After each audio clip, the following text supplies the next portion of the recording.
Rob, it's great to see you at what some would call a very unlikely World Series with the Diamondbacks and Texas Rangers playing. You know, I think it's one of the great things about our postseason. You know, our teams play hard all year to get into the postseason, but it's kind of a fresh count. And, you know, these two teams played great in the early rounds.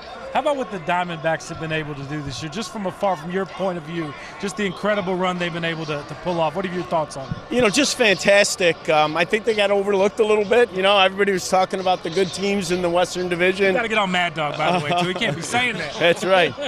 You know, got overlooked just a little bit, but I think they've really embraced the kind of play that the rule changes encourage. They're a really exciting team, and, you know, hats off to Mike Hazen and Ken Kendrick. They've done a heck of a job. And is this testament to the fact that baseball and the playoff and wild card system is working, that a team like the Diamondbacks that qualified on the second to last day find themselves on the biggest stage? You know, we sell competition at the end of the day, and I think that the idea that a team like Arizona that, you know, maybe wasn't one of the favorites can come this far and maybe win the World Series is good for the sport over the long haul. You mentioned the rule changes. How do you evaluate? Have you evaluated how the pitch clock has worked and the bigger bases and everything you kind of implemented at the beginning of the year? Yeah, we're thrilled with the way the rule changes worked out. You know, we played 8,000 games with these rules in the minor leagues. It was a predictable outcome in our view, but we think the game's faster, more athletic, and most important, we think the fans like the changes.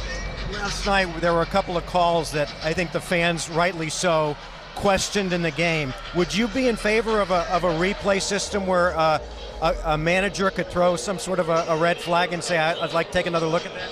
Yeah, you know, we've experimented with an automated strike zone system in the minor leagues where the players on the field, it's not the managers, actually have challenges, the pitcher, the catcher, the hitter. I think it's something that at some point you'll see in the big leagues. You know, I have to defend our umpires. You know, the umpire behind home plate last night has had a great year, does a great job, but, you know, calling balls and strikes hard. I know the D-backs at one point would like to upgrade here at Chase Field and kind of find a permanent solution, whether it's here or somewhere else in Maricopa County.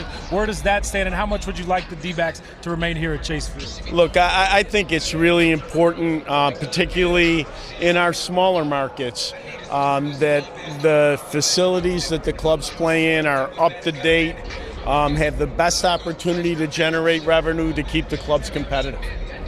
What's the state of the game, would you say, today as we stand here? There's nothing like the World Series for baseball fans, but there's got to be an effort to bring in the non-baseball fans into the tent, right? So what is the state of the game in your mind? Look, we had a great year in 2023. Our live attendance was up just shy of 10%. It's the largest increase in 30 years. I think the key is, you know, some of the things we did with the rule changes, faster, more athletic. I think using technology, really important. And then I think what the clubs have done in the facilities, really important, giving particularly younger fans the way to go to the game and watch the game in a setting that they find appealing. Commissioner, so great to see you, and thanks for stopping by. We appreciate your time. It's great to see you and great to be here in Arizona. Thank you, Commissioner. Appreciate it, guys.